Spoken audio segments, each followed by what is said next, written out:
Hey everybody, just Jesse here welcoming you back into my man cave for another day of accountability. I hope you guys are doing well.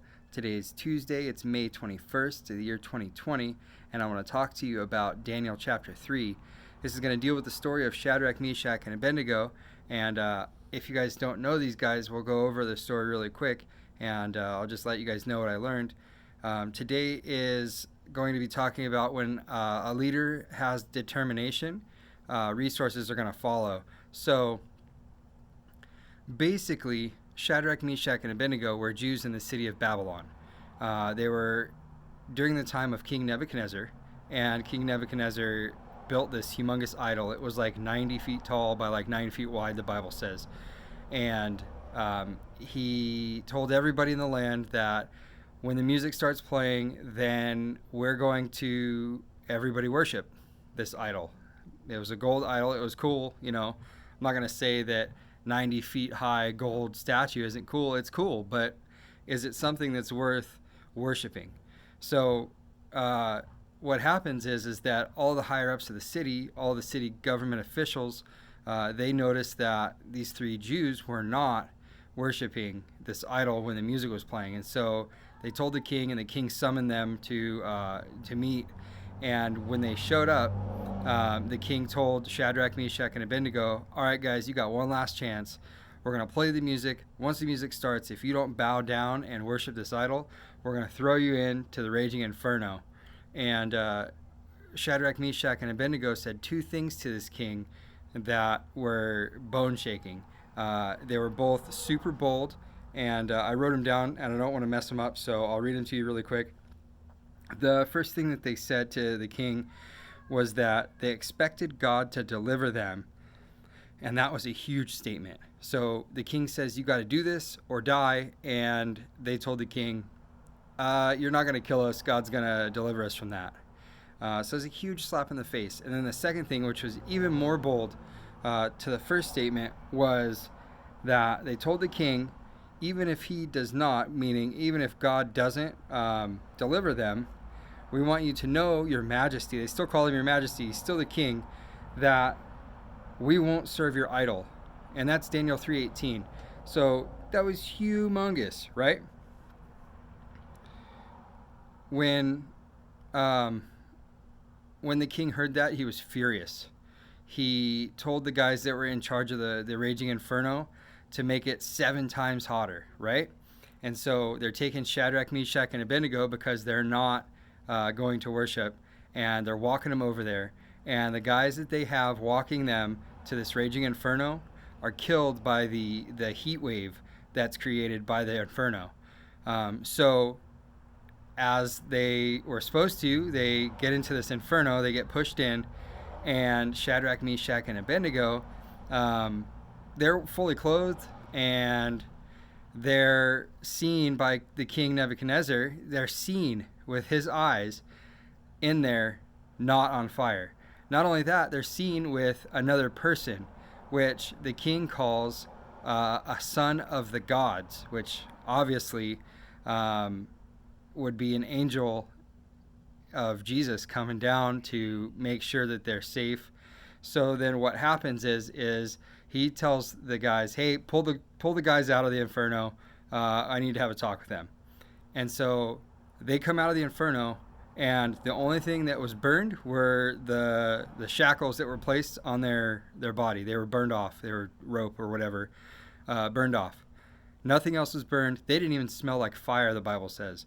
So they come out. King Nebuchadnezzar says, hey guys, I understand that, you know, you said that your God will protect you from this, and I'm so amazed by that I'm going to make you guys like high officials in the city, and I'm going to tell everybody that your God is a God that delivers and saves, and anybody who doesn't believe it, I'm going to have them cut into pieces, and I'm going to have their houses basically broken down on top of them, because their gods can't save them from that. So the cool thing is that once we make that commitment, the resources follow, but they don't always follow until we declare our commitment. So There's a few things, another couple things I wrote down. I don't want to mess them up, and so I want to read them off to you on things like how do we develop commitment. Usually our commitment begins with a struggle, and it seldom is surrounded by our abilities or our gifts. It has nothing to do with how, what we can do or the things that God's entrusted us. It's the result of a choice, and it's not conditional. These are things that there's no condition, like if you do this, then you'll get this. This is what happens when you develop a commitment. It's also fostered when we settle the issue before it arises. Like, we don't have, like Shadrach, Meshach, and Abednego. They already settled the issue that they're not going to serve this idol, that they serve God. And they knew that God was going to deliver them from the fire. So, lastly, it talks about it's enhanced by a deep trust in God, and at last when we remain single-minded. You're not going to be able to create this resolve in God unless you have that deep connection with God. You need to be in the Word with Him. You need to be talking to Him every day, and you need to just be trying to hang out more and more with God. Be single-minded. That's what they're talking about. Have one thing on your mind. That's your priority. There's no priorities. There's one thing that's in your head, and it's time with God, and that's the way it needs to be. If you want to see this, we also need to be bold like Shadrach, Meshach, and Abednego. And I see that today there's a lot more Christians that are stepping up, especially with the pandemic. But how much more should we be stepping up? Because we need to be bold and know that God has our back. God has us. Okay? We don't need to fear death. Death has already been beaten. If we die, we're taken care of. We don't have to worry about it. Our time on earth may be short. We may miss some people. But other than that, like, how much cooler is it to be that we will be able to go to heaven and we will be able to worship the Most High God, have the most amazing meals, have the most amazing hangout times with Jesus, and we're not willing to trade this crappy earth for that?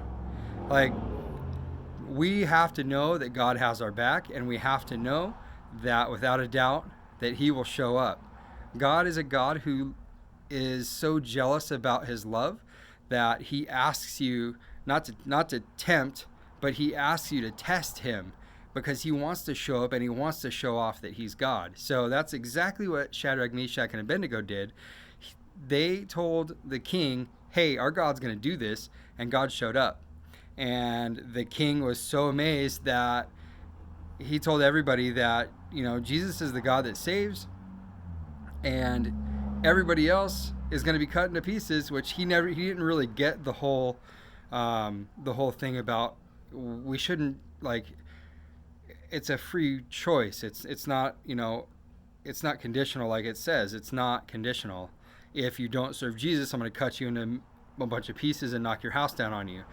But he just didn't understand that. But he did understand that God was the God of saving, and God was the God of grace. And so that was one of the cool things that I learned today out of this. And so I hope that this message, or this just this time that I learned from was able to help you guys at all in any way. And if it is, cool, give me a thumbs up. Like the video, comment, let me know that you like it. If you have any questions or concerns or comments, or if you just need somebody to talk to, go ahead and leave a comment here for me. I'll definitely be happy to get back with you on there, or hit me up on social media.